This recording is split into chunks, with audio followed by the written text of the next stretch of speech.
Buenas tardes a todos y todas. Mi nombre es Alfredo Cuartero, pertenezco a la Junta Directiva de ASEPAR y, entre otras cosas, soy mediador judicial, mediador de conflictos. Eh, Bienvenidos a este nuevo taller de ASEPAR. Dentro del programa Capacitándote, en el que vamos a tratar el manejo de conflictos familiares y de convivencia en discapacidad y las habilidades de comunicación. Para ello, lo que vamos a hacer va a ser la definición de conflicto, los conflictos familiares y la discapacidad, cómo se percibe el conflicto, la comprensión, la actitud, las etapas, la comunicación, los ruidos y las barreras, las habilidades que se deben dar y las conclusiones a las que vamos a intentar llegar después de este taller. Para ello vamos a empezar con la definición de conflicto. Y para la definición de conflicto me gustaría empezar diciendo que no es lo mismo conflicto que problema. Por regla general, tenemos, como norma confundir el problema con un conflicto. Un problema es una situación desfavorable que requiere una solución.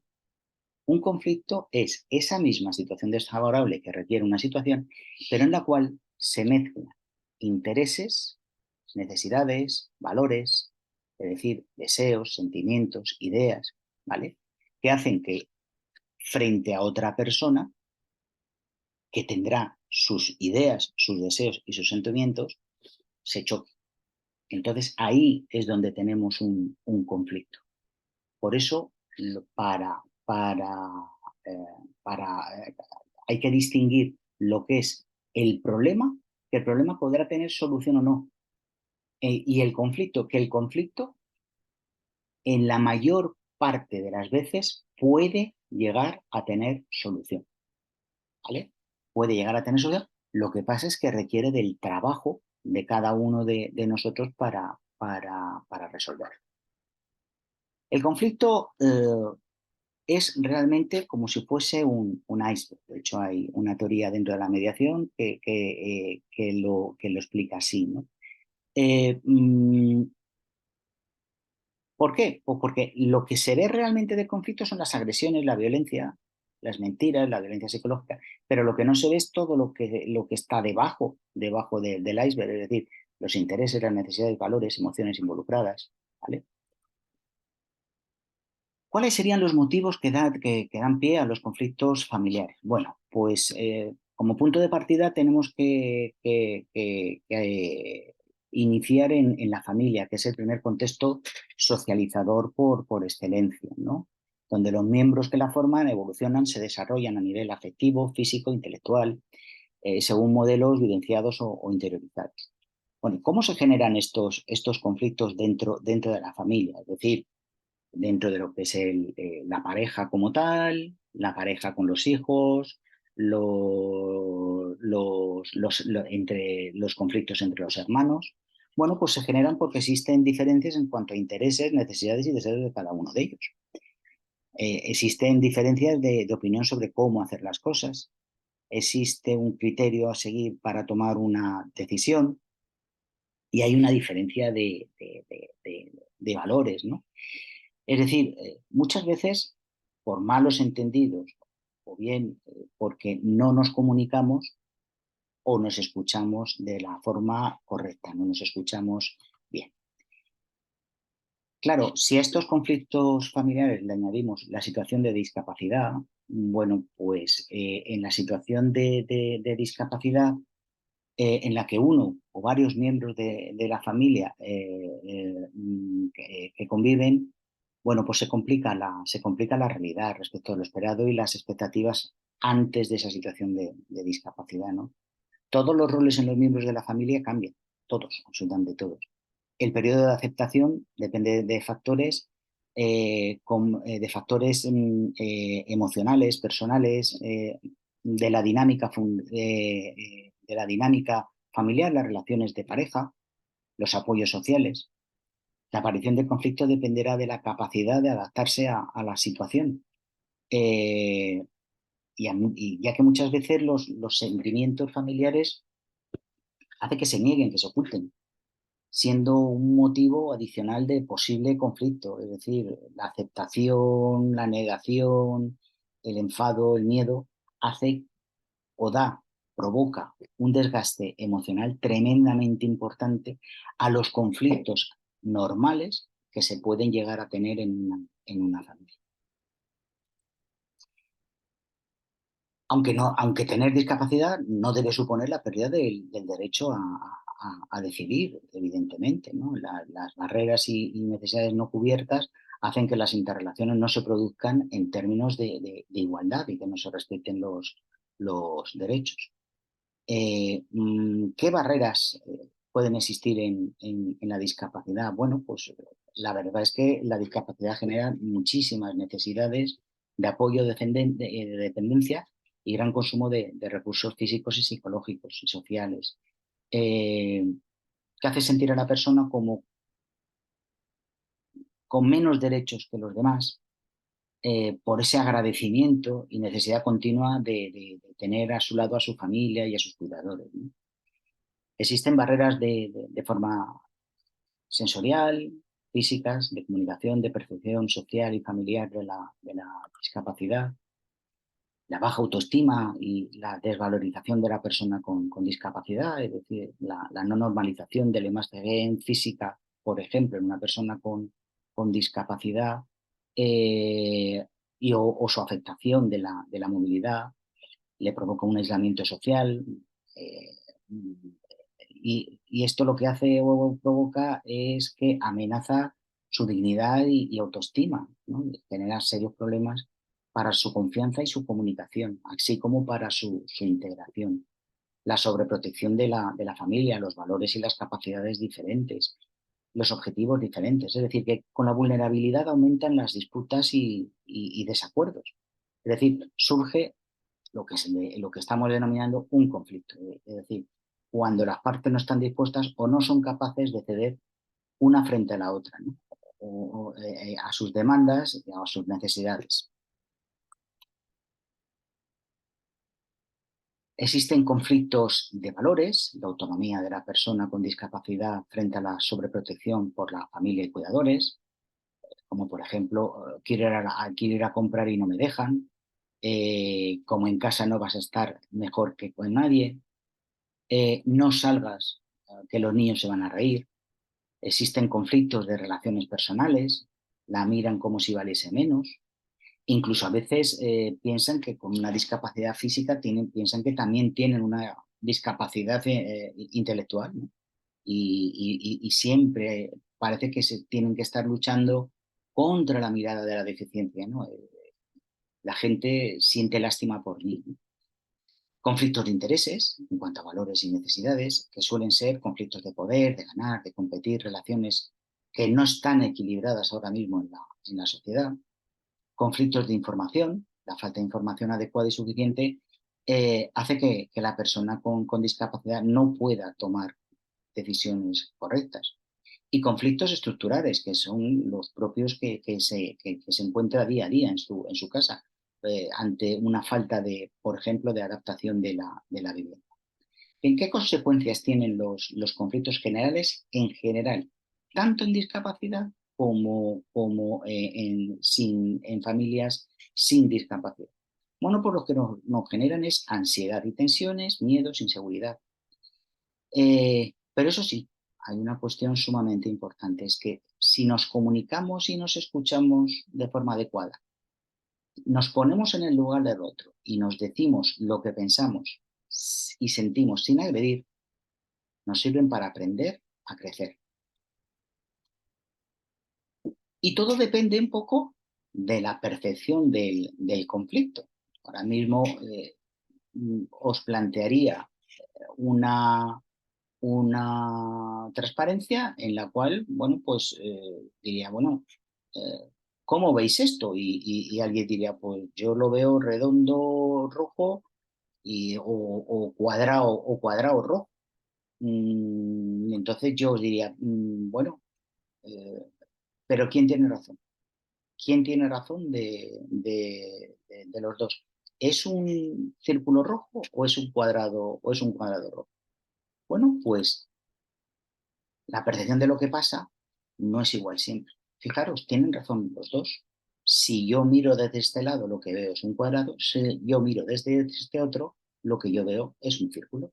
Con lo cual, esa percepción de lo que pasa, de lo que está ocurriendo, no siempre es igual para todas las personas, porque efectivamente intervienen una serie de factores que ya hemos comentado, ¿eh? Valores, eh, valores y necesidades que evidentemente hace que esa percepción se vea pues, de una forma o de otra. La comprensión de la situación y de los elementos en un conflicto. Bueno, los conflictos forman parte de nuestra vida, no son ni positivos ni negativos. Hay diferentes formas de actuar ante el conflicto, algunas constructivas y otras destructivas. Los conflictos nos ofrecen oportunidades para crecer. Cada persona los interpreta de una manera y tiene su particular visión de lo que pasa. Eso sí, en cualquier caso, cuando surge un conflicto, hay tres elementos dentro de él. La persona, ¿eh? Con sus emociones, sentimientos, personalidad, el problema, el asunto, los hechos que marcan la distancia entre las partes, en lo que hay que tener en cuenta los valores, los puntos de vista, los intereses, y el proceso es cómo se van a tomar las decisiones y cómo se van a sentir las personas implicadas, la comunicación y la relación entre las partes. Y para su resolución es muy importante colaborar y no competir, no imponer, ¿no? Es decir, las actitudes que podemos tener a la hora de enfrentarnos a un conflicto son cuatro. La evasión, hacer como que el conflicto no existe y guardarse todo el malestar que significa, imponer el propio criterio, que implica enfrentar el conflicto de forma autoritaria, la sumisión, que supone asumir la posición del otro, aunque no estemos de acuerdo y sin discutir, y muchas veces esto dura solo un tiempo y finalmente la persona que se somete termina rompiendo el acuerdo, lógicamente. Y la negociación, que esta es la más difícil, la más costosa, la que lleva más tiempo, pero que es en la que el conflicto se enfrenta, eh, se ve, se madura, se trabaja por medio del diálogo y la cooperación para intentar llegar a un acuerdo que sea satisfactorio para las dos partes que están en disputa. Eh, este gráfico es exactamente lo mismo que os he comentado antes, pero desde el punto de vista de cómo nos interesan a nosotros nuestros objetivos y cómo nos interesan a nosotros mantener la relación con la persona con la que estamos en conflicto. Si lo que nos interesa es tener mis objetivos, o para mí los objetivos son muy importantes y mantener la relación también es muy importante, intentaré llegar a una negociación. Es decir, la situación de ganar-ganar, de cooperación, yo gano, tú ganas. Si a mí lo que no me importa nada, mis objetivos, no, para mí no, mis objetivos no son nada importantes, pero es que encima la relación con respecto a la persona en la que estoy en conflicto tampoco me importa absolutamente nada, lo que hago una evasión del conflicto, es decir, yo pierdo, tú pierdes. ¿De acuerdo? Bien. ¿Cuáles serían las etapas entonces para la resolución de conflicto? Bueno, por lo primero, reconocer el conflicto, es decir, la existencia de que hay una tensión, dialogar entre las partes, y este diálogo implica necesariamente que cada parte sea capaz de escuchar sin atacar, proponer soluciones alternativas, cada parte cede un poco, pero también gana un poco, y esta etapa es tremendamente importante, es la que más dura, y es a la que hay que darle mucho tiempo, ¿vale? Ya que buena parte de la solución no es siempre la primera que surge, sino que normalmente después de pensar y surgir los para qué, nos llevan a otras nuevas soluciones. Y la última etapa de la resolución es lograr un acuerdo concreto y visible con un compromiso y cumplimiento por ambas partes. Y yo aquí añadiría que ese compromiso fuese escrito, ¿de acuerdo? incluso si fuese necesario, revisarlo al cabo de X tiempo para ver, para que todo el mundo tengamos constancia de que eso lo hemos hecho y lo hemos aceptado. Bien, la comunicación. Pues la comunicación es un proceso en el que se produce una conexión entre emisor y receptor, ¿no? Sirve para transmitir y recibir información y expresar sentimientos y deseos. Los elementos, pues el emisor, el receptor, mensaje, canal y la respuesta. La comunicación inclusiva. ¿Cuáles serían los ruidos que existen dentro de la comunicación inclusiva? Bueno, pues existen 9 situaciones que hacen que no nos entendamos, que es entre lo que yo pienso, lo que quiero decir, lo que creo decir, lo que digo, lo que mi interlocutor quiere escuchar, lo que mi interlocutor escucha, lo que mi interlocutor quiere entender, lo que mi interlocutor eh, quiere, quiere entender y lo que entiende, ¿vale? Es decir, que oír sería percibir con el oído los sonidos, escuchar es prestar atención a lo que se oye y entender es tener idea clara de las cosas. Bien, pues para evitar todos estos ruidos, lo que hay que hacer es escuchar y entender. Esto es básico para llegar a un acuerdo en un conflicto. Aquí os pongo los obstáculos que hay normalmente en la comunicación y los facilitadores, ¿no? Por ejemplo, dentro de los obstáculos, por leer lo más importante, pues cortar la conversación del otro. Siempre hay que dar un tiempo para que el otro hable y luego hables tú, no cortarlo. Preguntas, reproche, acusaciones, amenazas. Y facilitadores, bueno, pues eh, declaración de deseos, de opiniones y de sentimientos, una escucha activa, por supuesto, eh, buscar un lugar y un momento adecuado, ¿vale? Porque buscar un lugar y un momento que no sea adecuado normalmente lleva a situaciones de complicación dentro de la resolución del conflicto. En cuanto a las habilidades de mejora de la comunicación, bueno, pues está el realizar una comunicación inclusiva, una comunicación con una escucha activa, con una asertividad, con empatía y con respeto. En cuanto a la comunicación, bueno, pues decir que hay que ser consciente del otro, hay que mantener una posición de la mirada, de interés y mirando a los ojos, hay que observar el lenguaje no verbal, es decir, qué gesticulaciones hace, si pone cara de cansancio, si no, detectar las palabras clave, es decir, en una conversación siempre hay una serie de palabras que son clave y que por regla general nos dan la pista del motivo del conflicto. Interrogarse por el significado de las palabras clave, ¿no? O sea, esto es lo que quieres decirme, ¿no? Es decir, siempre el hacer una paráfrasis, es decir, parafrasear diciendo, oye, he entendido que lo que quieres es hacer X. Es esto, ¿no? Lo que tú me quieres decir, ¿no? Así aseguraremos que lo que estamos entendiendo es realmente lo que se ha querido decir. Y reforzar resumiendo, ¿no? Es decir, parafrasear de vez en cuando, utilizando al emisor una parte del mensaje, es decir, nunca interrumpir, utilizar frases de si entiendo bien, quieres decir, es lo que hemos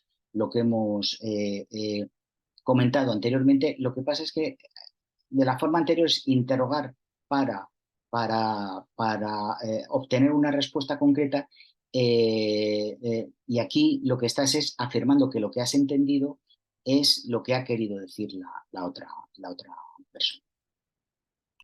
La empatía como habilidad. Bueno, pues la empatía es la actitud de ponerse en el lugar del otro e identificarse plenamente con sus sentimientos. Consiste en darse cuenta de lo que sienten los otros sin necesidad de que nos lo digan, y la empatía en discapacidad genera en las personas sentimientos de simpatía, confianza, comprensión y afecto. Es decir, empatizamos cuando utilizamos expresiones de te comprendo, me alegro contigo, te noto un poco, me imagino que te sientes. Todas estas expresiones ayudan a empatizar con la persona que tenemos enfrente. ¿Qué permite la escucha activa y a su vez la empatía? Bueno, pues la escucha activa no consiste nada más que en recoger más y mejor información, identificar los sentimientos expresados, disminuir los estados emocionales negativos y, por tanto, favorecer la comunicación y reforzar y compartir los estados emocionales positivos. La asertividad. Bueno, la asertividad es aquella habilidad personal que nos permite expresar de forma adecuada emociones, pensamientos sin hostilidad ni agresividad. Es decir, una persona asertiva sabe expresar directa y adecuadamente sus opiniones, ¿vale? Positivas como negativas, ¿eh? Pero en cualquier situación social, pero sin ningún tipo de hostilidad ni agresividad. Aquí os he puesto una serie de ejemplos de una comunicación asertiva, que es la utilización del yo, es decir, que para ser asertivo, pues utilizar mensajes del tipo yo, ¿no? Y leo el primero, ¿no? Describir brevemente la situación o comportamiento que te disgusta o molesta. Describe y no juzgues. Estoy siempre en casa, esto lo dice la persona que tiene discapacidad, estoy siempre en casa porque no me dejáis ir a ningún lugar sola. Y luego describir las consecuencias o efectos que dicho comportamiento o sentimiento tiene sobre ti, ¿no? Por este motivo, no tengo muchos amigos y los que tengo se cansan de venir siempre a casa y me estoy quedando sola, ¿vale? Os he puesto otra serie de ejemplos para que veáis lo que es una comunicación asertiva, que es decir lo que yo pienso, lo que yo siento, sea positivo, sea negativo, pero sin herir ni sin dañar a nadie. ¿Qué estilos de comunicación pueden existir? Bueno, pues está un estilo pasivo, que pueden provocar sentimientos de insuficiencia, depresión, de incompetencia. Un estilo agresivo. Este estilo es desaprobado por los demás, provoca normalmente humillación y baja autoestima. Y una actitud totalmente defensiva por parte del que está recibiendo la comunicación, ¿no? Y el estilo asertivo, ¿no? Que es en el que se expresa lo que quieres y se deseas de modo directo, honesto, en un modo adecuado, que claramente indica que deseas que la otra persona y estás mostrando respeto por. Aquí os he puesto también un ejemplo de una comunicación asertiva con un ejemplo de una madre que le dice el hijo que va a llegar a casa a la 1 en vez de a las 12, ya que hay una fiesta en casa de Pedro. ¿Y cuál es la cuestión? Pues no, porque tú no quieres que llegue tarde, ni siquiera quieres que se vaya a esa fiesta, porque tienes fuente fiable de que Pedro tiene un grupo de amigos que consumen alcohol, incluso drogas, ¿no? Bueno, pues las posibles formas de responder de forma pasiva. A ver, bueno, vale, pero llámame si pasa algo, respuesta agresiva.